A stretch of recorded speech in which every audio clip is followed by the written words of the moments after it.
McGraw-Hill Ascent Audio presents Rewire for Wealth, 3 Steps Any Woman Can Take to Program Her Brain for Financial Success, by Barbara Huson, narrated by Nan Mcnamara.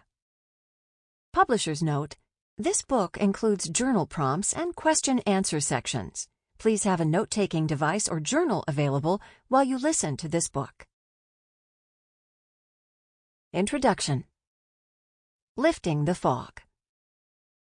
What you do comes from what you think. A Course in Miracles. I've heard it said that you can only go as far as your self-image will allow, which explains why I spent most of my life in a heavy financial fog. Had I known then how to reprogram my distorted beliefs, I could have avoided years of struggle, frustration, and pain. I write this book hoping my experience and the subsequent research I've done enables you to confidently and joyously create wealth, well-being, and whatever else you desire and deserve. I can tell you, after being out of the fog for over 30 years, it's a seriously intoxicating high. And so it begins. The roots of our raising run deep. Merle Haggard. I was groomed to be financially clueless. Not because of some malevolent plan my parents devised, but they, like their parents before them, and all preceding generations, were unconsciously conditioned by the prevailing norms. Shortly after I graduated college with a degree in art history, my dad took me to lunch in Kansas City, where I grew up. The city is famous for its fantastic barbecue. Over a heaping plate of ribs at his beloved Arthur Bryant's, my father came straight to the point. "So, Barbara, what's next for you?" he asked. "I'm going to apply to Berkeley, get a PhD in art history," I told him excitedly, "and then I'll become a college professor." Teaching had always been in my blood. When I was little, my favorite game was playing school with my 2 younger sisters, and of course I was always the teacher. Every summer, my family rented a house on the boardwalk in Atlantic City, and I'd organize a day camp for the neighborhood kids. Naturally, I was the head and only counselor.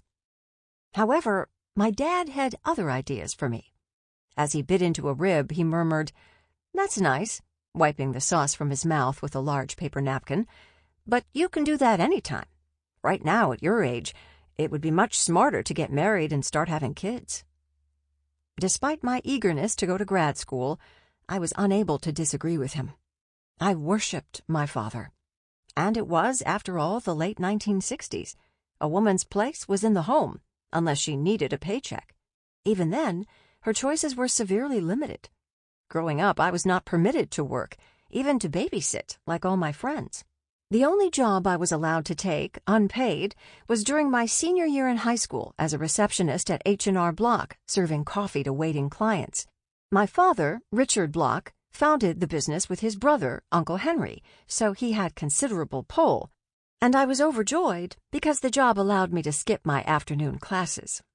I was never encouraged to go into the family business like my male cousins, and whenever I asked my dad about money, he always gave me the same advice. "Don't worry," he'd say quite lovingly. He really didn't want his girls to fret over finances. In his mind, my sisters and I would always have a man and an inheritance to support us. Truthfully, I loved that advice. I didn't understand money, and thankfully I didn't need to, or so I thought. I came home from our lunch that day and still applied to Berkeley, but soon after they rejected me. By a twist of fate, or more likely a wired neural pathway, I met my future husband on a family vacation. And indeed, a year after we married, I had a dark-haired baby girl, Melissa, who looked just like her handsome Israeli father. But alas, motherhood failed to satisfy my yearning for... I had no idea what. All I knew was I wasn't happy. The solution seemed obvious. I tried to have another baby, but it didn't happen, and according to the doctors, I would never give birth again. I was devastated. Having children was what I was born to do, at least according to my parents. In hindsight, however, I'm convinced that my inability to conceive was my soul's wisdom pointing me in the direction of my destiny. I became severely depressed, though I doubt anyone knew. I hid it well. But I was hurting badly. One night, lying in bed, an idea dawned on me. Grad school would be the perfect distraction. Art history, however, no longer interested me. I got out of bed, found the local university's class catalog on my bookshelf, and started leafing through it. As the sun was rising the next day, I had decided to get a master's degree in counseling psychology from the University of Missouri in Kansas City. I honestly don't know why I chose that subject, but I suspect it was out of my own desire for personal healing. This time, I was accepted. My depression began to lift. Life was looking up. While I was still in school, we adopted a beautiful baby girl, Julie, and I volunteered at the university's Women's Center until they promoted me to a salaried position. Though the pay was paltry, I was overjoyed. The rapidly growing women's lib movement gave me, along with countless other dissatisfied housewives, permission to enter the workforce and actually get paid. My parents weren't happy, but they grudgingly acquiesced. However, my dad told my husband he didn't want me talking about my job at family gatherings. That stung, even as I obeyed. I eventually opened my own business, the Career Management Center, helping what was then referred to as re-entry women discover and pursue their passion. I vividly remember my embarrassment when my very first client left without paying. Asking for money felt horribly wrong and terribly uncomfortable, but I forced myself to speak up after that. I was finally happy and fulfilled. Until the night, arriving home late from work, I walked in the door to find my mom, dad, and husband sitting silently in my living room, looking quite somber. "Sit down, Barbara," my dad said ominously. "We need to talk." I sat down tentatively. The tension was unbearable. I listened in shock as he told me that my husband had asked him for a loan to buy a house we'd fallen in love with. When my dad grew suspicious, since I had a generous inheritance, my husband, a stockbroker, was forced to admit he'd lost much of it in the market, making wild bets on options like puts and calls. "Barbara, did you know your husband is sick?" my father screamed. "Did you know he's an addict, a gambler?" I remained surprisingly composed in the face of his fury. "Yes, I know," I lied with aplomb. But inside, I felt humiliated, stunned, ashamed to admit I had no idea. "If you can't get your husband to stop," my dad said, yelling so loud I was sure he'd wake up the kids, "I will take away your trust." "What if I managed the trust?" I meekly replied. We looked at each other incredulously. Both of us knew the idea was absurd. After my parents left, my husband and I sat in quiet shock for quite a while. "I promise I'll never do it again," he weakly murmured, the most familiar words spoken by every addict who ever lived. From that day forward, my parents never mentioned my husband's addiction again. And even though I'd find out many times over the ensuing years that he was gambling and losing, I still let him manage the money. That's how scared I was, and how incompetent I felt. I kept hearing my father's voice telling me in no uncertain terms that making and managing money is a man's job. He was a product of his generation, and it seemed I was a product of my gender. After 15 years, I finally filed for a separation. Not because of my husband's gambling, but because he became physically abusive. I desperately wanted to stay married. I was petrified I couldn't make it on my own. My lawyer, however, handed me the divorce papers and insisted I sign them. I grudgingly agreed. Yet even after our divorce, I refused to deal with money. It wasn't my thing, I decided. But as I would soon discover, if you don't deal with your money will deal with you. Sure enough, I got tax bills for well over $1 million for illegal deals my ex had gotten us in behind my back. Of course, I didn't have anywhere close to $1 million. At this point, my ex had left the country, and my father wouldn't lend me the money. By then, I also had 3 daughters. Anna, my miracle baby, was born right before our divorce. I was utterly and completely terrified. But I also knew I had no choice. Financial avoidance was no longer an option. I was not going to raise my girls on the street. A switch is flipped, but progress is slow. We shall not cease from exploration, and the end of all our exploring will be to arrive where we started and know the place for the very first time. T.S. Eliot. I had no idea how I'd do it, but I was utterly committed with every fiber of my being to get smart about money. Little did I realize that my commitment to learn would flip on the rewiring switch in my brain. But significant progress would be excruciatingly slow in coming. I tried reading financial books, going to classes, subscribing to newsletters. Nothing changed. I'd fog up and glaze over, proving to myself that my father was right. I felt hopeless, helpless, and completely alone. I no longer spoke to my parents, and my ex was out of the picture. I prayed desperately to God. Help me get a grip on my finances, for my daughter's sake, if not for mine. God, however, didn't respond. I felt abandoned by her, too. One day, in the checkout line at the grocery store, I was mysteriously drawn to a conversation two people were having behind the person behind me. They were discussing A Course in Miracles, ACIM. I learned it was a self-study spiritual text published and sold at a home a few blocks away from where we'd just moved in Tiburon, California. I bought a copy that day and hungrily began consuming every word, hoping to find solace within. The course is a difficult read, and I struggled to understand it. Still, I sank into its pages like a lifeboat headed toward calmer seas. Where it took me, however, was actually quite disturbing, though ultimately liberating. Everything that seems to happen to me, I ask for and receive as I have asked, the Course told me. Huh? That felt terribly harsh coming from the divine.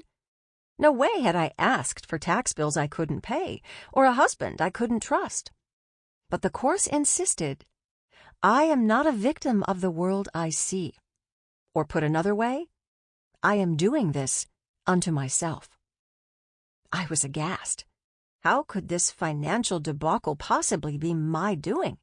Clearly my husband was the bad guy here, and I the ill-fated victim. Nonetheless, I was determined to change. I made an appointment with a therapist. Please help me get a grip on my finances, I begged him. I really want to get smart. What he said next seemed to come straight from the Course and went straight to my core. No, you don't, he challenged me. You really don't want to get smart about money. I couldn't argue. I felt like all the air had been sucked out of my defenses. In that instant, I understood what the Course was trying to tell me. Yes, I chose this. That is, the part of me that absolutely did not want to take control of my money. The part that was scared of making mistakes and losing everything. Better to let my husband do that.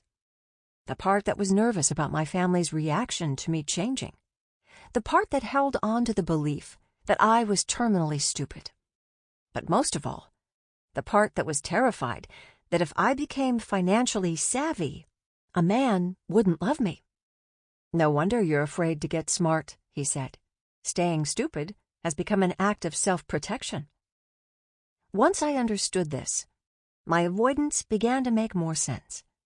I spent months getting acquainted with this part of me, the part that willingly gave all the power to my husband by refusing to participate in financial decisions, knowing full well he had a serious problem.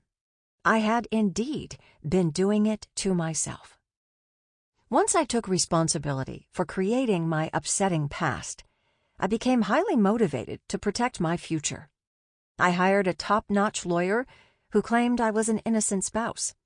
But my ex, a former attorney, wrote an impressive legal brief explaining that my father co-founded H&R Block, and I knew full well what was going on financially. I was devastated by his betrayal. Thankfully, my lawyer managed to significantly reduce the amount I owed. I was able to pay the tax bills by selling everything left in my trust, except for a few properties that threw off a monthly income. If I lived frugally and saved prodigiously, my kids and I would be okay. Now I had to figure out why the hell I stayed with a compulsive liar and gambler for 15 years, putting my family in danger, scared I'd do it again. I started attending Al-Anon, a 12-step program for those affected by an addict. It was there I found the answer, and it wasn't pretty. I realized I had my own sickness. I was a raging codependent who was addicted to a raging addict. I learned that codependency is a crippling condition in which a person completely disregards her own needs in favor of relationships that are often emotionally harmful and abusive.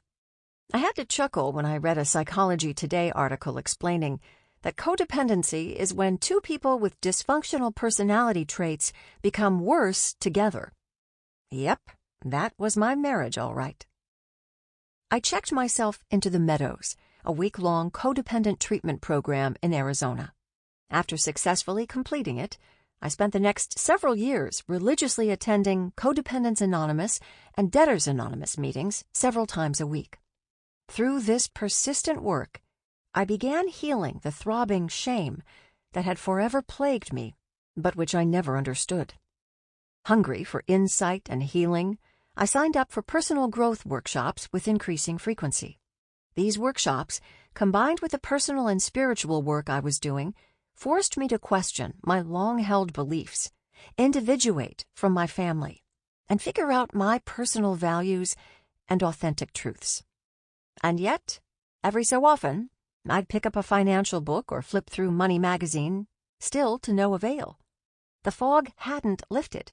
I had no idea at that point that I was already deeply immersed in the rewiring process, slowly reprogramming the false messages that had been embossed on my brain for over 40 years, in preparation for the miracle that was on its way. My new normal. When I let go of what I am, I become what I might be. Lao Tzu.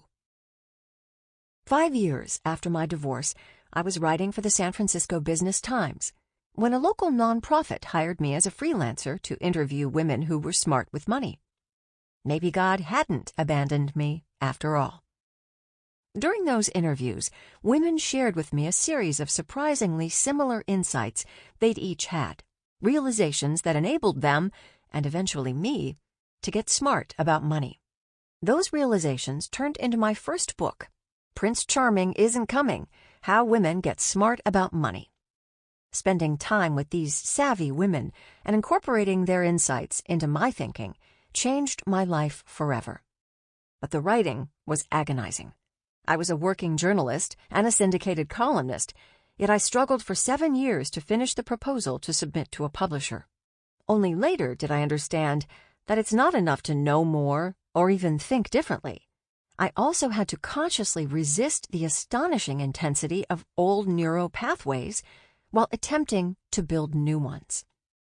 As I worked on the book, the fog seemed to lift. I not only got smart about money, but suddenly, unexpectedly, I was a financial expert with a whole new career. I began traveling the country speaking to women. In time, I forgave my father and my husband. In fact, I thanked them both. Because of them, I found my calling. But no matter how hard I worked, I couldn't make money, at least not very much. That's when I met Karen McCall, a financial recovery counselor, who told me I was an under-earner. "I am not," I protested. "I'm a writer." Everyone knows writers don't make money. Then, on a cold January day, soon after crossing into the new millennium, I got a call from my agent, Candace Furman. She sounded excited. "I have a great idea for another book," she said quickly. "Women are now earning more than ever before. Why don't you interview these 6-figure women and see what—" She kept talking, but I stopped listening. The thought of interviewing high earners, whom I imagined as designer-dressed snobs, totally intimidating if not downright boring and dreadful beings, sounded horrible I hated the idea. And then it hit me. "Hold on, Barbara," I said to myself. "If this is how you feel about successful women, how will you ever let yourself become one?"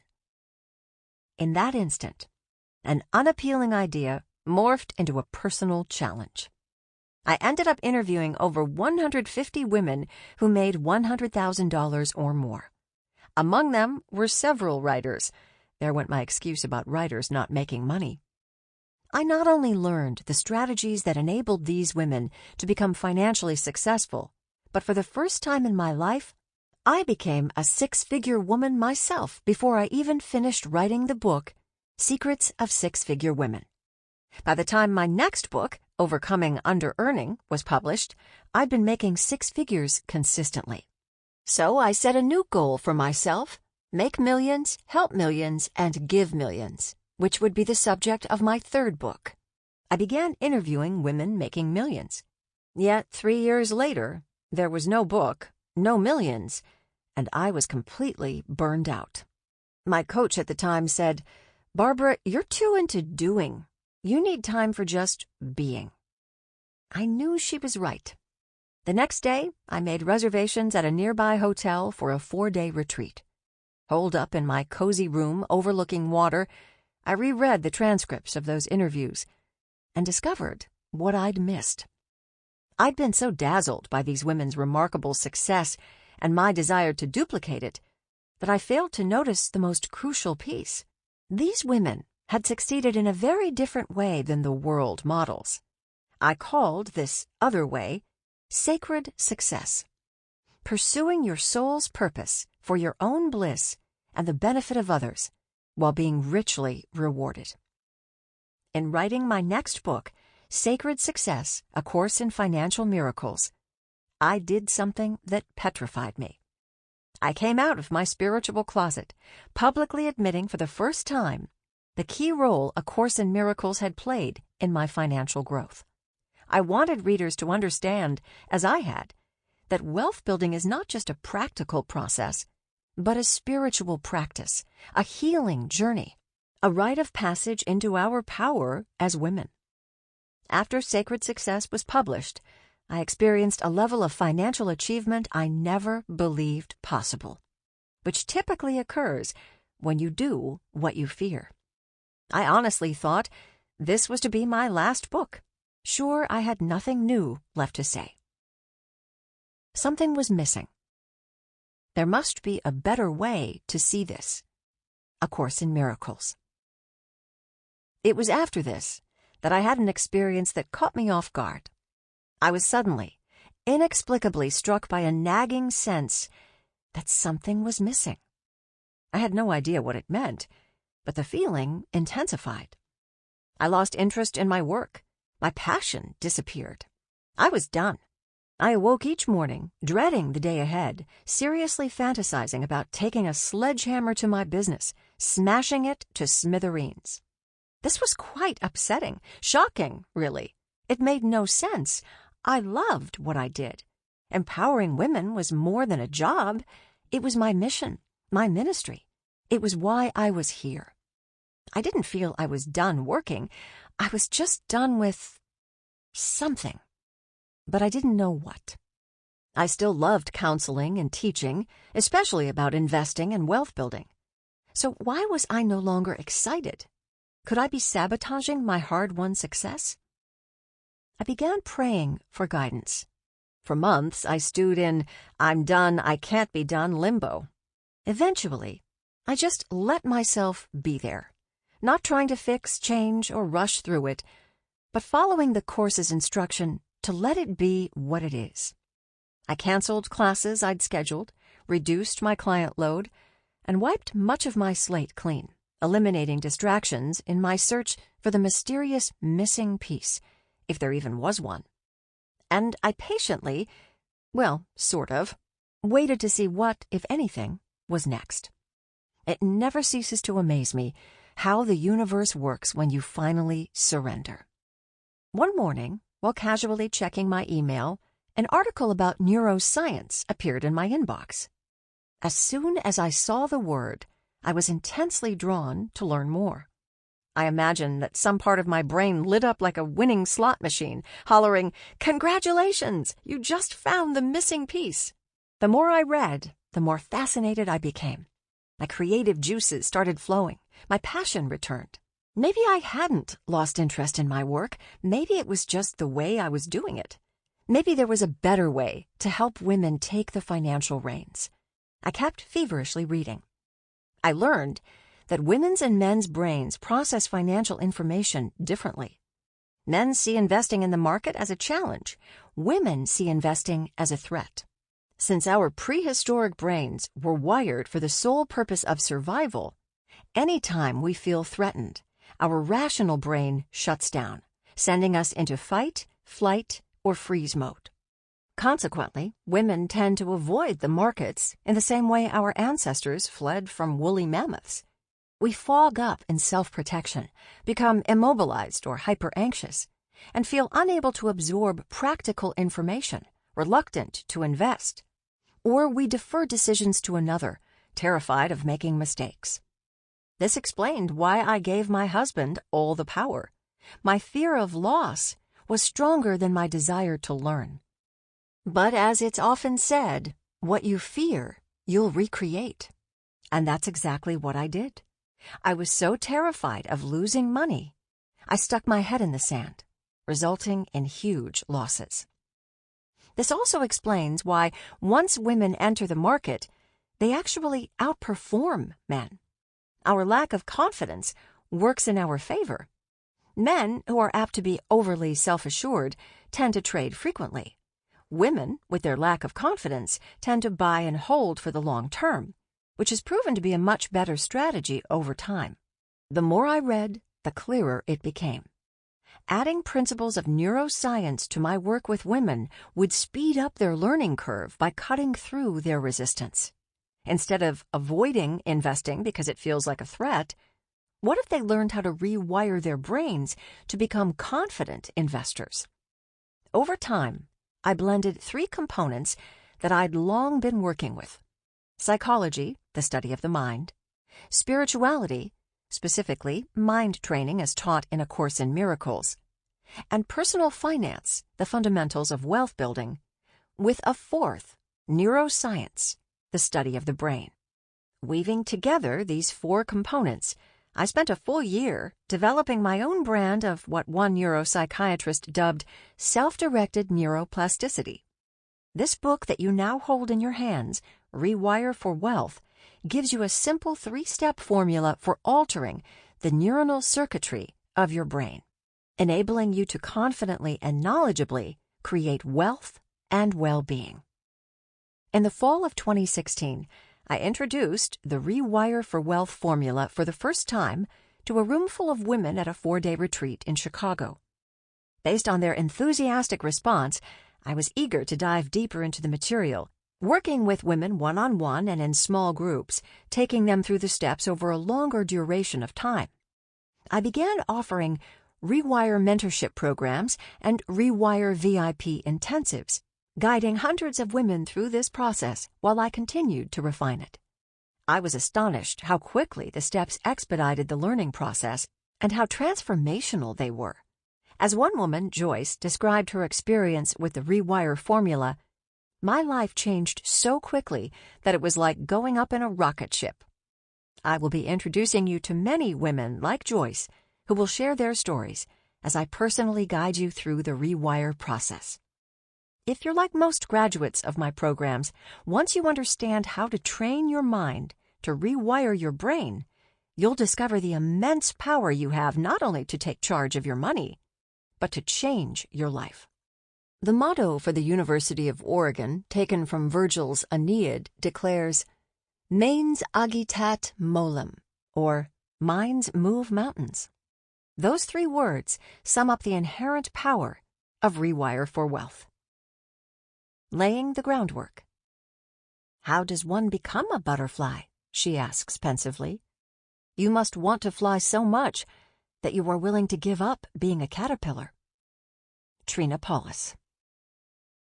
Before you dive into our first chapter, I invite you to do an exercise to prepare you for the journey ahead. I will be giving you a number of Sample complete. Ready to continue?